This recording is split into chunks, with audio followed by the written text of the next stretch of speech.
വളവിൽ നീ എന്താ ഇങ്ങനെ വളഞ്ഞൊടിഞ്ഞു കിടക്കുന്നത്? നിന്റെ മൂക്കിന് എന്ത് പറ്റി? എന്റെ സൃഷ്ടി എവിടെ? സൃഷ്ടിയോ? എന്റെ ഫയല്, സഞ്ചി, എന്റെ സൃഷ്ടികൾ മുഴുവൻ അതിനകത്തായിരുന്നു. ഊളമ്പാറ കൊണ്ടുപോറായോ? പൂവെന്നോ? Very cultureless. സോറി മിസ്റ്റർ അച്യുതൻപിള്ളെ, ഇങ്ങനെ വിളിക്കുന്നത് എനിക്ക് ഇഷ്ടമല്ല. ഐ ആം വർഗീസ് വളവിൽ, പ്രശസ്ത നോവലിസ്റ്റ്. വിളിക്കുന്നെങ്കിൽ അങ്ങനെ വിളിക്കണം. അതേ, ആ പേര് തന്നെ ഒരുമാതിരി വളഞ്ഞൊടിഞ്ഞതാ. അതായി വിളിക്കുമ്പോ ഈ വളഞ്ഞു പോകുന്നേ. അല്ല, ഇഷ്ടമല്ലെങ്കിൽ വളയ്ക്കാതെ വിളിക്കാം. പ്രശസ്ത നോവലിസ്റ്റ് വർഗീസ് വളവിൽ സാറേ, ഉണ്ടോ ഒരു 100 രൂപ എടുക്കാൻ? ഞാൻ ആർക്കും സാമ്പത്തിക സഹായങ്ങൾ ചെയ്യാറില്ല. വേണമെങ്കിൽ എന്റെ 2 നോവലുകൾ തരാം. എന്തിനാ, കാപ്പി തിളപ്പിക്കാനോ? അല്ല, അത് കൊടുത്താൽ നിങ്ങൾക്ക് വേണ്ടത് കിട്ടും. അയ്യോ വേണ്ട, അത് സാറ് തന്നെ വാങ്ങിയാ മതി. എങ്കിൽ ഞാൻ നിസ്സഹായനാണ്. ഹെൽപ്ലെസ്. സാറൊന്ന് നിന്നെ ചോദിക്കട്ടെ, നിങ്ങളും ദേവിയും തമ്മിൽ പ്രേമത്തിലാണോ എന്ന് എനിക്കൊരു സംശയമുണ്ട്.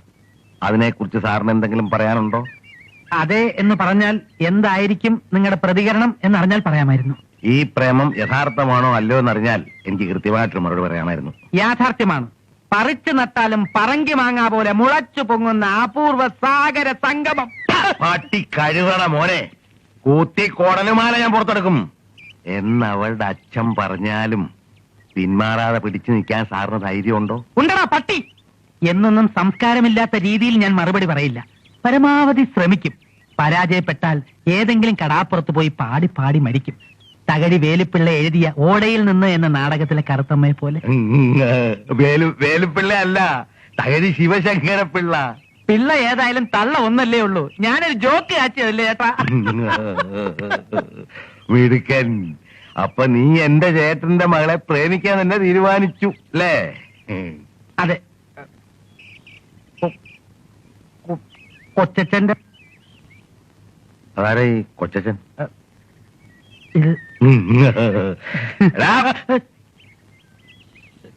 100 രൂപ എടുക്കാനുണ്ടോ നിന്റെ? 200 രൂപ ഉണ്ട്. പ്രകാശൻ ചായ കുടിച്ചിരുന്ന ചായക്കടയെ കുറിച്ച് വരെ എഴുതിയിട്ടുണ്ട്. ഇതിന് ഉടനെ ഒരു പോമഴി കണ്ടില്ലെങ്കിൽ നമ്മൾ അകത്താകുന്നുള്ള കാര്യം ഉറപ്പാ. നമ്മളോട് കളിച്ചാ അവൻ കളി പഠിക്കും കേട്ടേ.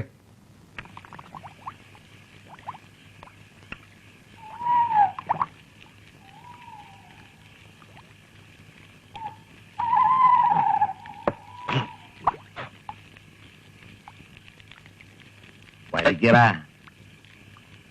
നീ എന്താ ഇഞ്ചി എന്ന കുറഞ്ഞ പോലെ അങ്ങോട്ട് വലിക്കടാ. ഹാഞ്ചി. ആഞ്ചിയല്ല, ഇഞ്ചി. ഹാഞ്ചി. എന്റെ പ്രാണനാണ് പോയത്. കൊച്ചച്ഛൻ അറിയോ?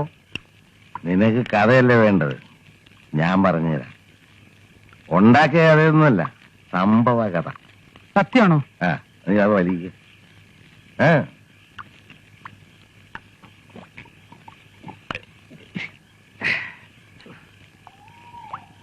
ഒരു ലോറി മോഷണ കേസുമായി ബന്ധപ്പെട്ട് ഒരാൾ ഇടുക്കിയിലെത്തുന്നു.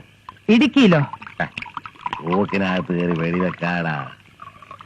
അയാൾ ഒളിവിൽ കഴിയുന്ന സമയത്ത് കട്ടപ്പനയിലെ ഒരു ചായക്കട കയറി ഒരു ചായ കുടിക്കുന്നു. കഴിക്ക. ചായ എന്ന് പറഞ്ഞാൽ ഇതിനേക്കാളും കുറച്ചുകൂടെ സ്ട്രോങ് ആയി ചായ. ചായ ഇട്ടതാരാണെന്നറിയാവോ? ചായക്കടക്കാരൻ കട്ടപ്പന കൊച്ചു പറയിച്ചെന്റെ മോള് കൊച്ചു ത്രേസ്യ. ഇത് ചേട്ടന്റെ സ്വന്തം കഥയല്ലേ? എന്താ എന്റെ കഥ എഴുതാൻ കൊള്ളില്ലേ? കൊള്ളായികയൊന്നുമില്ല.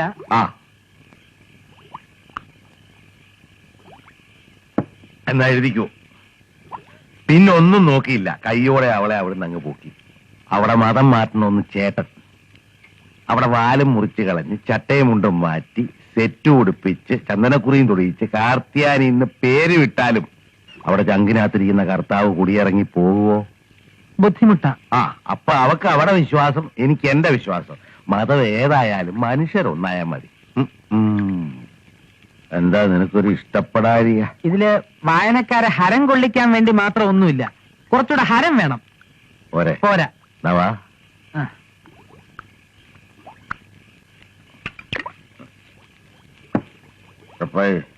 ചോദിച്ചോ. സന്ധ്യ പുണ്യുള്ള സന്ധ്യ പുണ്യുള്ള